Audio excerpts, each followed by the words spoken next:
Sa ngalan ng Ama, ng Anak at ng Espiritu Santo. Amen. Ang pagkapalan ng ating Panginoong Hesukristo, ang pag-ibig ng Diyos Ama, at ang pakikipagkaisa ng Espiritu Santo naway sumainyong lahat. At sumaiyo rin. Mga kapatid, ngayong ating pinagdiriwang ang dakilang kapistahan ng pagliliwanag sa bagong anyo ng Panginoon.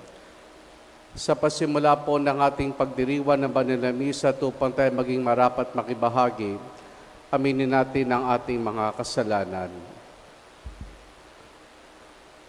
Inaamin ko sa makapangyarihang Diyos at sa inyong mga kapatid, na lubha akong nagkasala sa isip, sa salita at sa gawa, at sa aking pagkukulang. Kaya isinasamo ko sa mahal na Birheng Maria, sa lahat ng mga anghel at mga banal, at sa inyong mga kapatid na ako'y ipanalangin sa Panginoong ating Diyos. Kaawaan tayo na makapangyarihang Diyos, patawarin tayo sa ating mga kasalanan, at patnubayan tayong sa buhay na walang hanggan. Amen. Amen.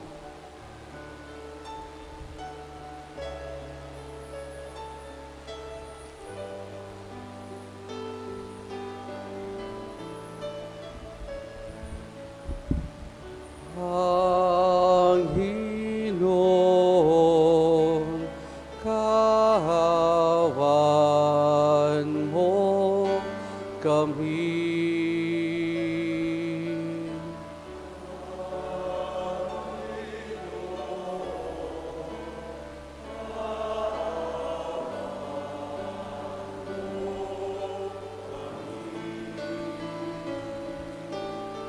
Kristo, kawan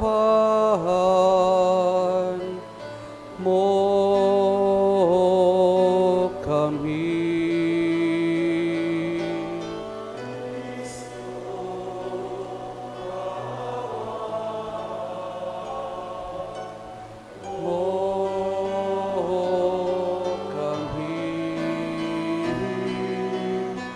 Panginoon, kawan mo kami.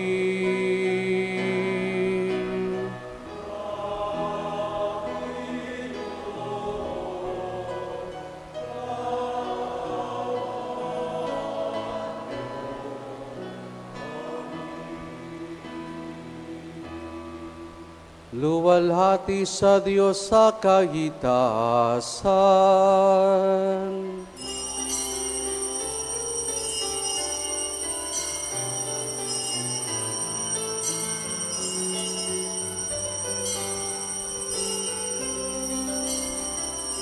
Luwalhati sa Diyos sa kaitaasan. Kaloob sa lupa ay kapayapaan. Pinupuri ka't ipinagdarahal. Sinasamba ka namin sa dakila mong kalwalhatian. Panginoon naming Diyos, Hari ng langit, Amang makapangyarihan, Panginoong Hesukristo, bugtong na anak ng Diyos, Kordero ng Ama. Ikaw na nag-aalis ng mga kasalanan ng sanlibutan. Tanggapin mo ang aming kahilingan. Ikaw na naluklok sa kanan ng Ama. Maawa ka sa amin. Ikaw lamang ang banal, Panginoong Hesukristo, kasama ng Espiritu, sa walhati ng Ama. Amen. Amen. Amen. Amen. Manalangin tayo.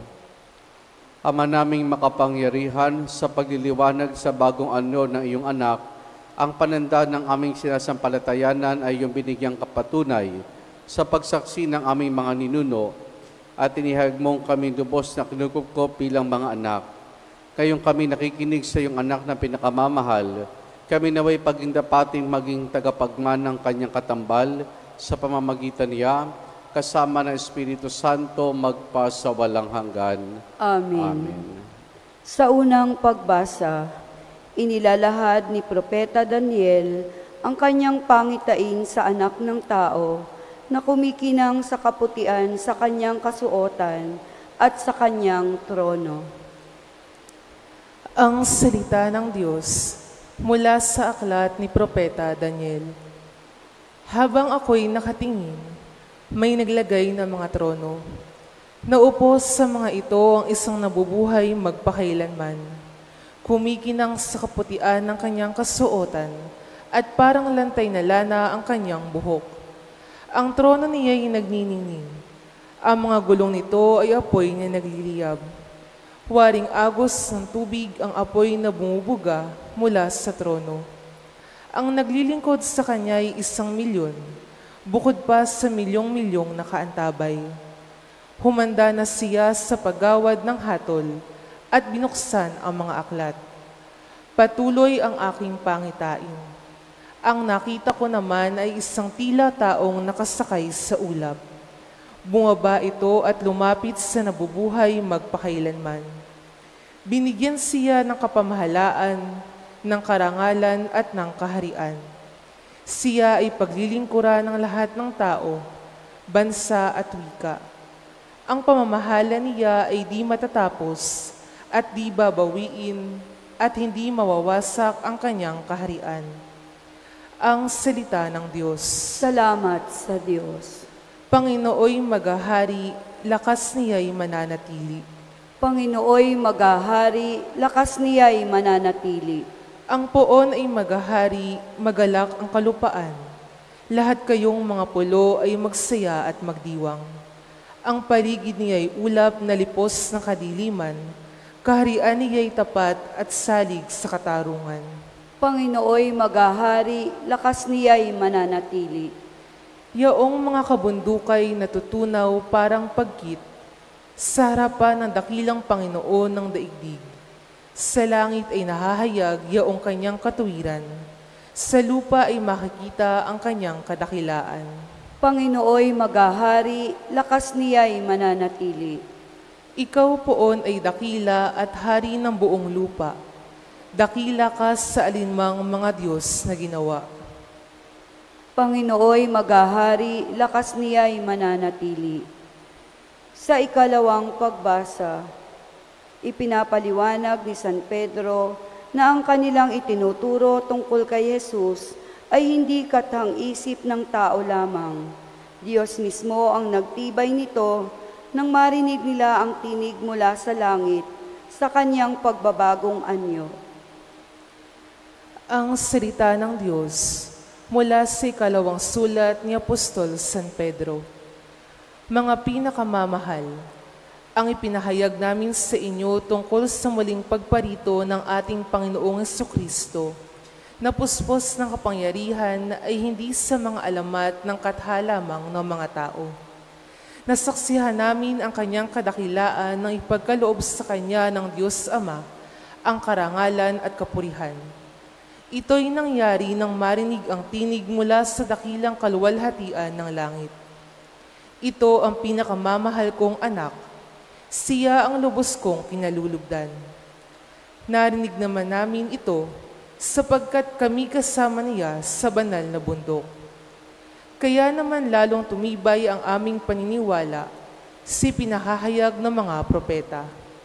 Makabubuting ito'y pag-ukulan ninyo ng pansin, sapagkat ang nakatutulad nito ay isang ilaw sa karimlan na tumatanglaw sa inyo hanggang sa mamanaag ang araw ng Panginoon at ang sinag ng tala ng umagay maglagos sa inyong mga puso. Ang salita ng Diyos. Salamat sa Diyos. Sa mabuting balita, nasaksihan ng 3 alagad nina Pedro, Santiago at Juan ang pagniningning ni Jesus sa kanyang pagbabagong anyo at ang tinig na mula sa langit.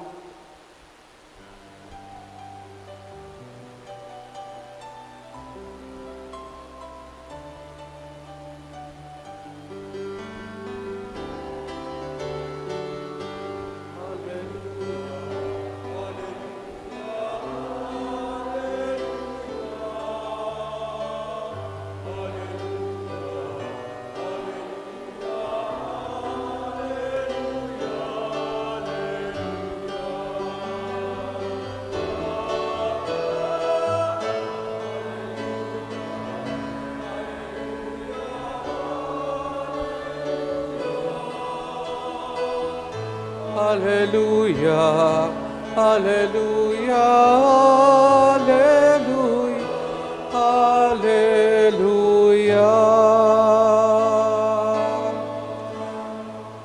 Sumainyo ang Panginoon. At sumaiyo rin. Ang mabuting balita ng Panginoon ayon kay San Mateo. Papuri sa iyo, Panginoon. Noong panahong iyon, isinama ni Jesus si Pedro at ang magkapatid na Santiago at Juan at sila'y umakyat sa isang mataas sa bundok. Samantalang sila'y naroon, nakita nilang nagbagong anyo si Jesus. Nagdiwanag na parang araw ang kanyang mukha at pumuting parang busilak ang kanyang damit.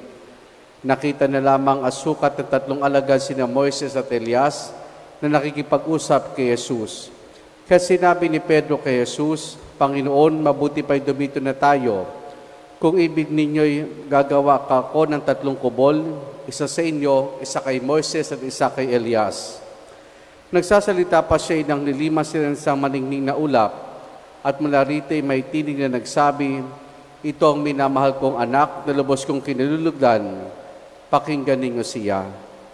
Ang mga alagad ay natakot ng gayon na lamang na marinig nila ang tinig at sila'y napasubasog. Ngunit nilapitan sila ni Jesus at hinipo. Tuminding kayo, sabi niya, huwag kayong matakot. At ang tumingin sila ay wala silang nakita kundi si Jesus. At habang bumababa sila sa bundok, iniutos ni Jesus sa kanila, huwag ninyong sasabihin kanino man ang panghitain hanggat hindi muli nabubuhay ang anak ng tao. Ang mabuting balita ng Panginoon. Pinupuri ka namin, Panginoong Hesukristo.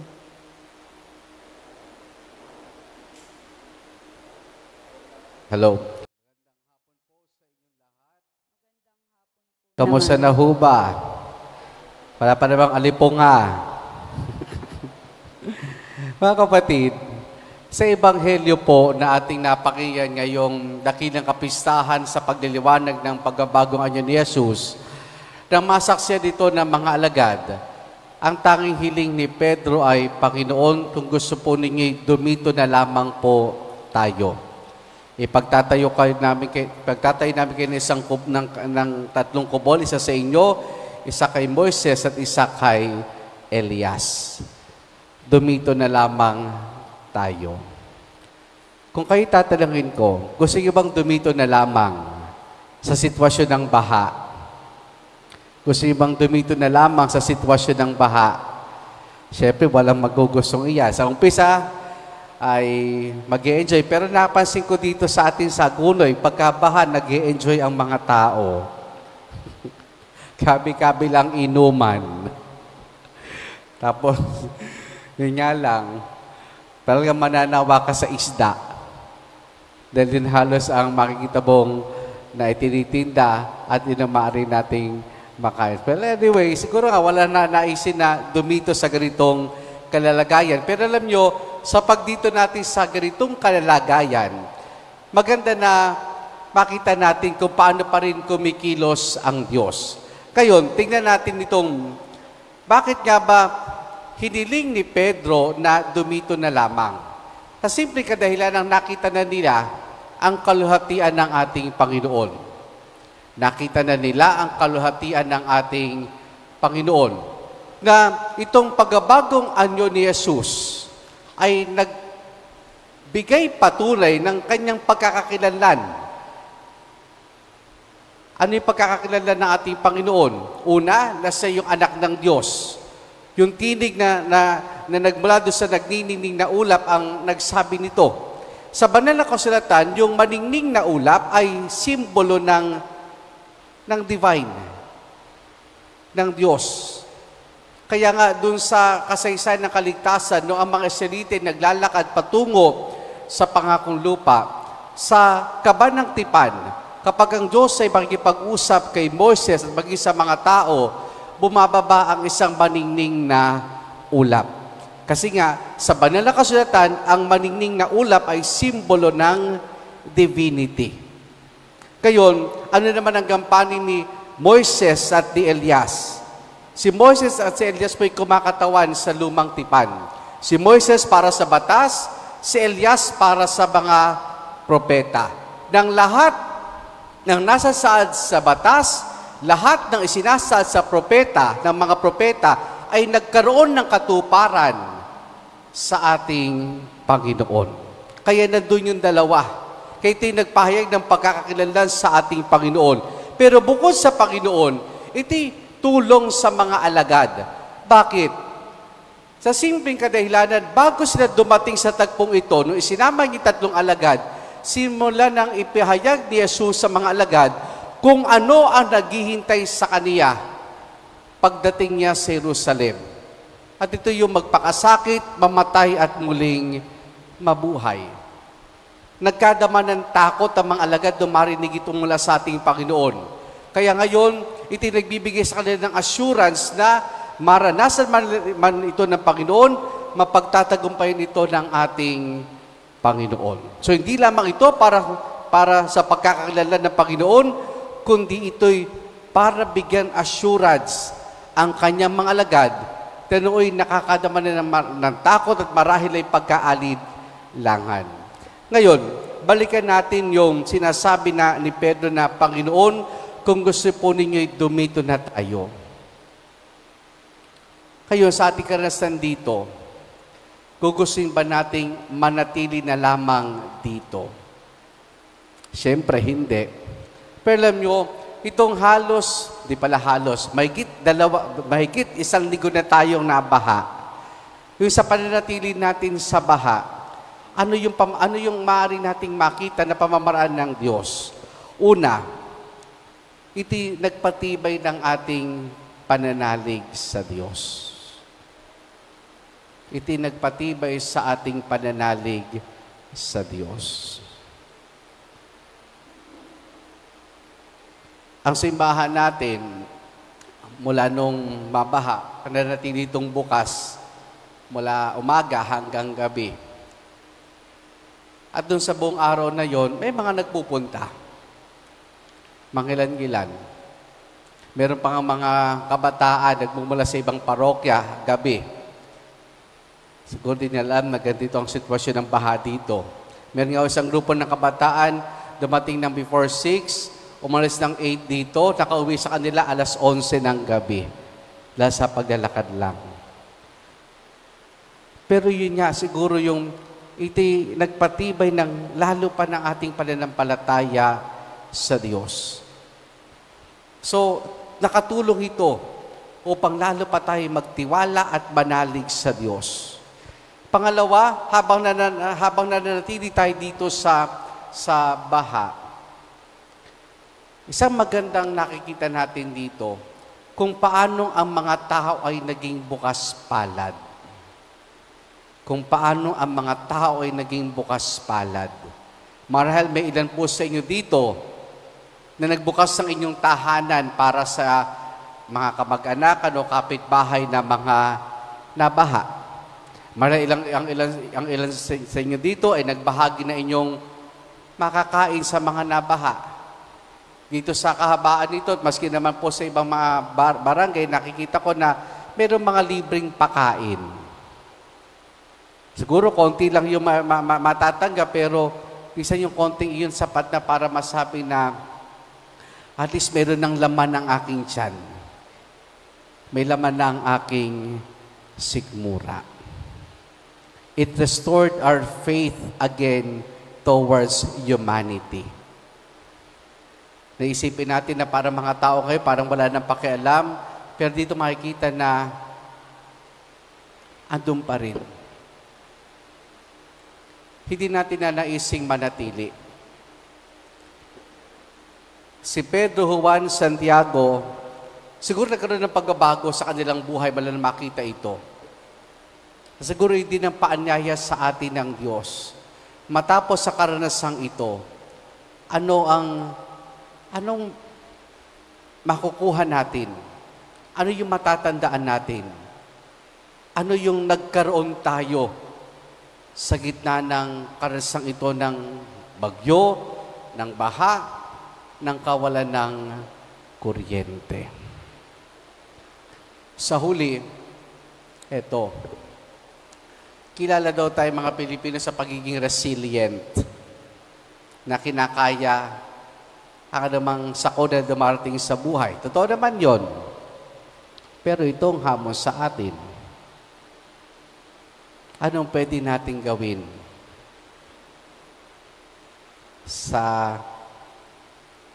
in the near future sa mga ganitong sitwasyon?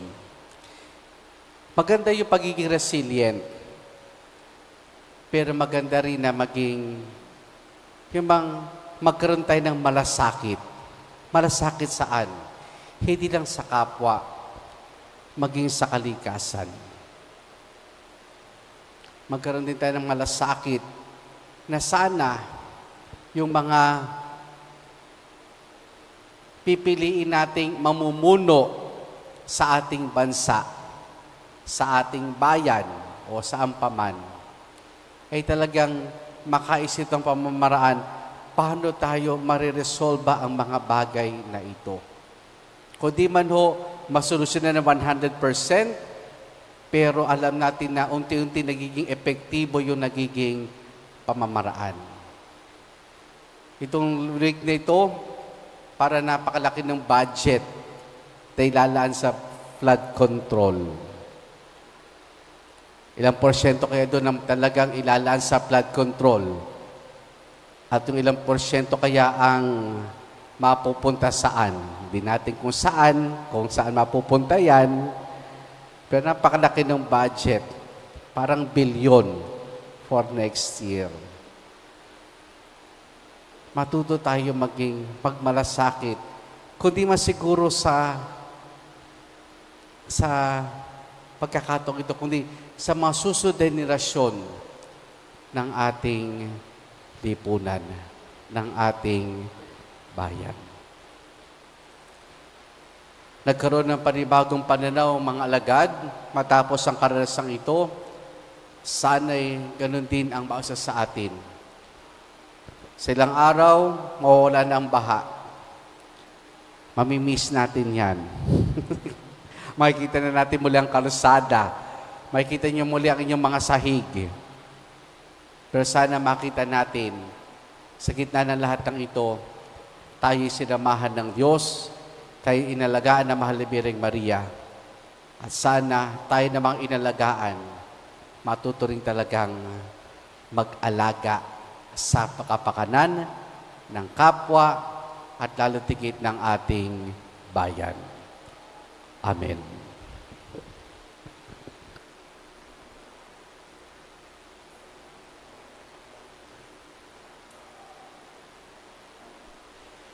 Sama-sama nating ipahayag ang ating pananampalataya.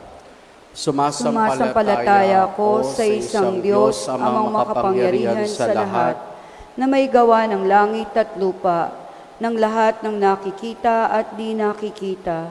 Sumasampalataya ako sa isang Panginoong Hesukristo, bugtong na anak ng Diyos, sumilang sa Ama bago pa nagkapanahon, Diyos buhat sa Diyos, liwanag buhat sa liwanag, Diyos na totoo buhat sa Diyos na totoo, sumilang at hindi ginawa, kaisa ng Ama sa pagka-Diyos at sa pamamagitan niya ay ginawa ang lahat.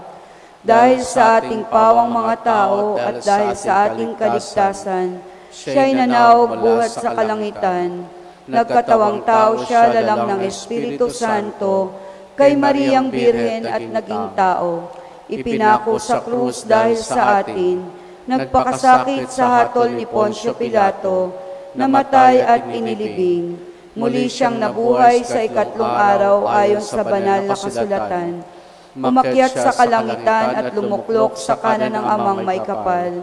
Paririto siyang muli na may dakilang kapangyarihan upang hukuman ang mga buhay at mga patay. Sumasampalataya ako sa Espiritu Santo, Panginoon at nagbibigay buhay, na nanggagaling sa Ama at sa Anak. Sinasamba siya at pinararangalan kaisa ng Ama at ng Anak. Nagsalita siya sa pamamagitan ng mga propeta.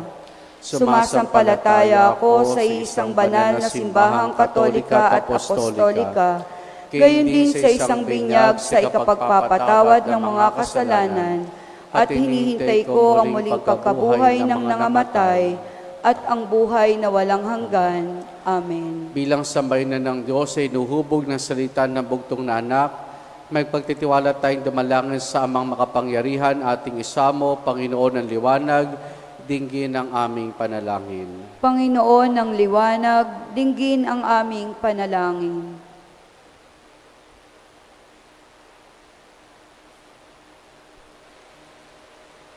Upang mabanaag ng mga Kristiyano ang kaluwalhatian ni Kristo sa mga mahirap at aba, ating idalangin. Panginoon ng liwanag, dinggin ang aming panalangin. Upang magbago ang daigdig sa pamamagitan ng batas ng pag-ibig, ating idalangin. Panginoon ng liwanag, dinggin ang aming panalangin. Upang ang mga pari, lalo na ang mga pari ng ating diocese, na bukas sa ipapasok sa isang banal na pagsasanay, ay mapabanal ng kanilang gawain ng paglilingkod, ating idalangin. Panginoon ng liwanag, dinggin ang aming panalangin. Upang ang mga pari ay manatiling may matibay na pananalig sa Panginoon ng liwanag, ating idalangin. Panginoon ng liwanag, dinggin ang aming panalangin. Upang tayong natitipon ngayon, ay sama-samang makinig sa tinig ng Panginoong nagliwanag, ating idalangin. Panginoon ng liwanag, dinggin ang aming panalangin. Upang ang mga mahal nating yumao ay makahati sa kaluwalhatian ng Panginoon, ating idalangin. Panginoon ng liwanag, dinggin ang aming panalangin. Sama rin natin sa ating pananalangin sa misang ito, mga nagpapasalamat sa Diyos, sina Josephine Bardos, Resti Isip at Pamilya, Alex at Mirna Cortez. Para sa natatayang kahilingan ni Carmen Mangahas, para kay Timothy Sakay na nagdiriwan ng kanyang karawan, patuloy nating dalangin ang pagbuti ng kalusugan ni Natalia Reyes, Maria Cristina Deras Manginao, Apolinario Catalig, Ligaya Catalig, Virginia Franco at Lolita Cayabyab. At para sa kapayapaan ng kaluluwa ni Nesel, Jovito, Yolanda, Theodora, Angel, Arcadia, Orlando. Ating indulog sa Diyos, mapa nating intensyon at panalangin. Ama ng liwanag at kadakilaan, dinggin ang aming panalangin. Hinisinawa kami at paniningin ang salita ng iyong nagliwanag na anak, si Jesus na aming Panginoon, magpa sa walang hanggan. Amen.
Manalangin kay mga kapatido, pangampagain natin ay kalugdan ng Diyos amang makapangyarihan. Tanggapin nawa ng Panginoon itong pag-aalay sa iyong mga kamay, sa kapurihan niya at karangalan, sa ating kapakinabangan, at sa buong sambayanan niyang banal. Ama naming lumikha, ang mga hain namin naway maging banal, sa liwanag ng bagong anyo ng anak mong mahal. Ang kadilimang dulot ng kasalanan sa amin, ay maparam nawa sa sinag niyang maningning, sa pamamagitan niya, kasama ng Espiritu Santo, magpa sa walang hanggan.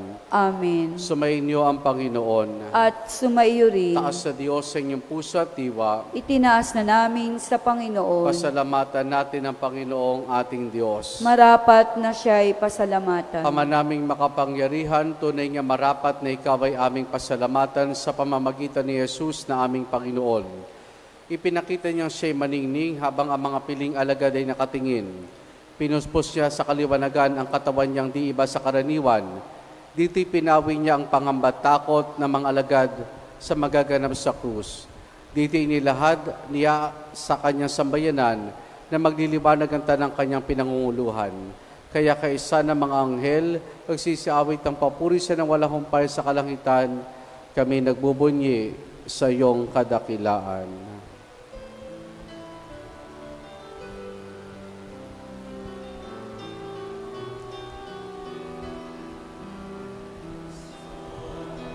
Santo, Santo, Panginoong Diyos, napupuno ang langit at lupa ng kadakilaan mo.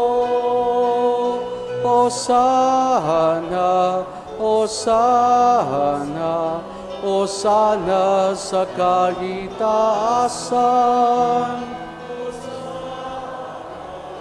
Hosana, Hosana sa kaitaasan. Pinagpala ang naparirito sa ngalan ng Panginoon. Hosana, Hosana, Hosana sa kaitaasan. Hosana, Hosana, Hosana sa kaitaasan. Ama naming banal, ikaw ang bukal ng tanang kabanalan. Kaya't sa pamamagitan ng Espiritu, gawin mong banal ang mga kaloob na ito upang para sa amin, maging katawan at dugo ng aming Panginoong Hesukristo. Bago niya pinagtiis ang kusang loob na maging handog, hinawakan niya ang tinapay, pinasalamatan kaniya, pinaghati-hati na yon. Iniabot sa kanya mga alagad at sinabi, tanggapin ninyo lahat dito at kanin itong aking katawan na ihahandog para sa inyo.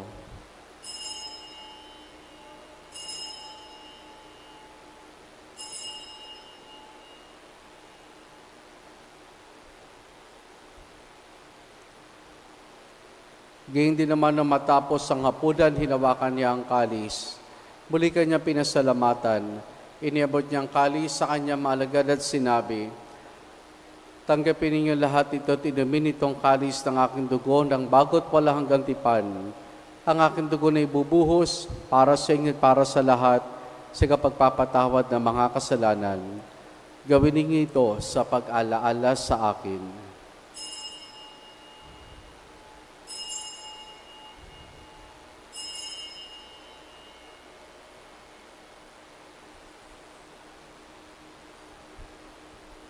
Ang misteryo ng ating pananampalataya.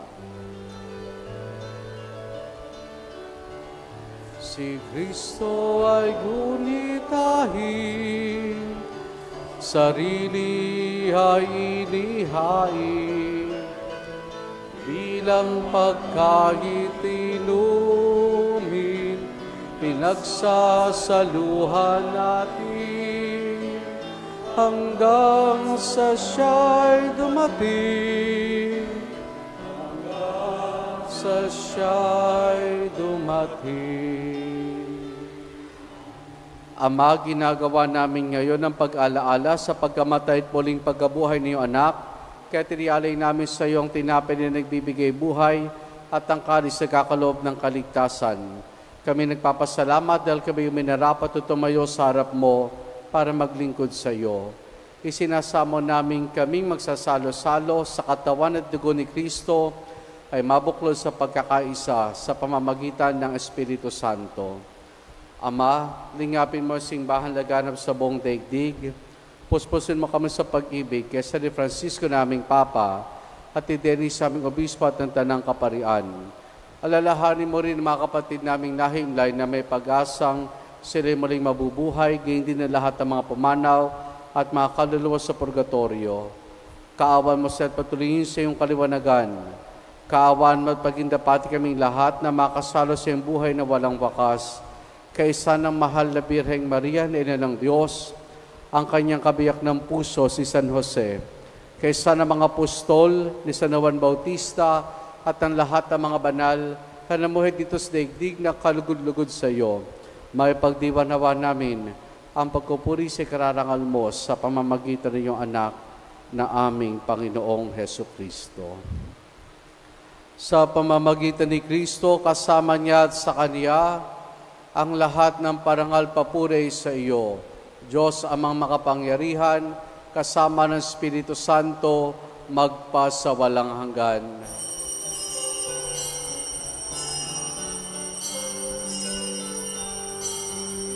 Amen.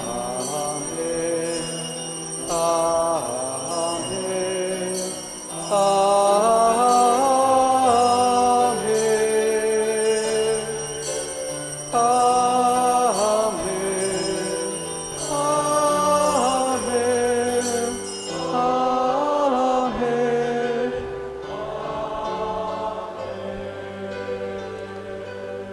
Sa tagubilin man nakagagaling na utos sa turo ni Jesus na Panginoon natin at Diyos, ipahayag po natin ng lakas loob.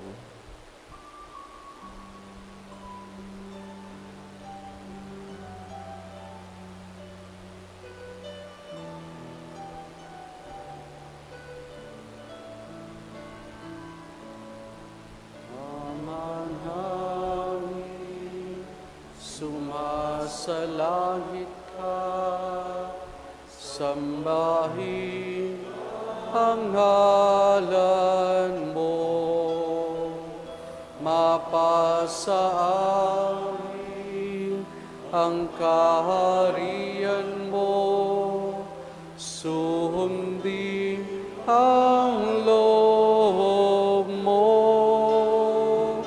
dito sa lupa para ng sa langit. Bigyan mo po kami ngayon ng aming kakanin sa araw-araw at patawarin mo kami sa aming mga sala, para ng pagpapatawad namin sa nagkakasala sa amin. At huwag mo kami ipahintulot sa tukso, at yadya mo kami sa lahat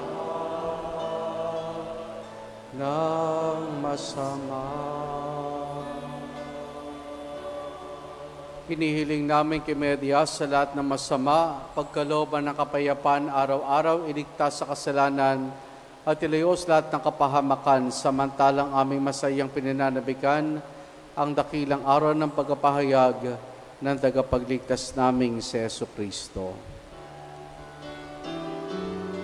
Sapagkat iyo ang kaharian, kapangyarihan at kapurihan,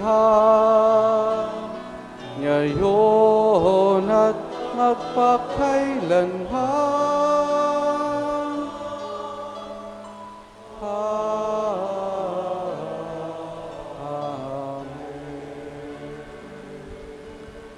Panginoong Jesucristo, sinabi mo sa iyong mga apostol, kapayapaan ang iniwang ko sa inyo, ang aking kapayapaan ay binibigay ko sa inyo.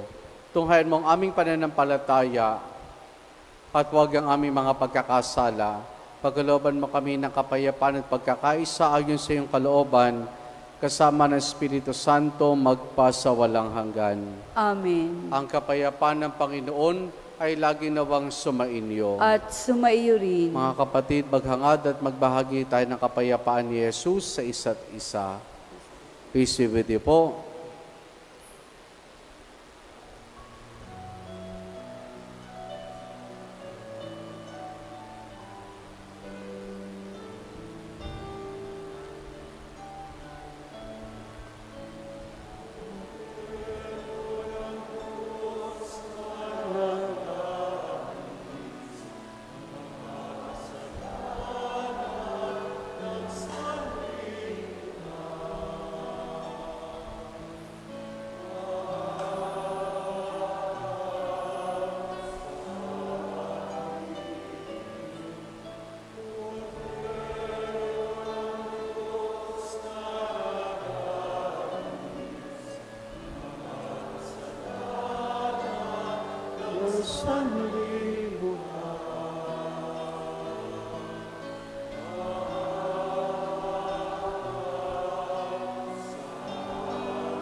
Narito si Jesus, ang kordero ng Diyos.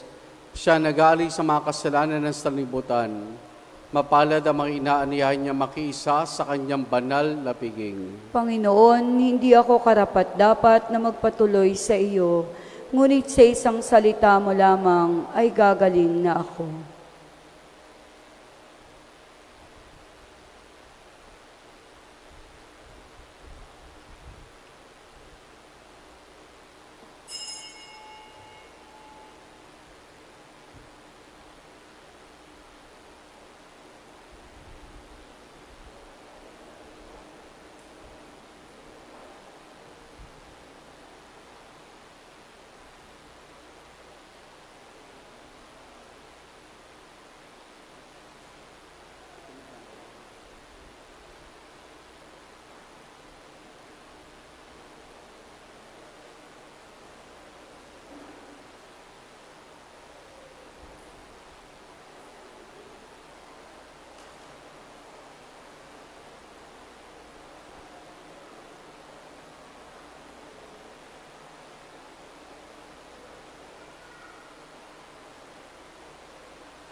Manalangin tayo.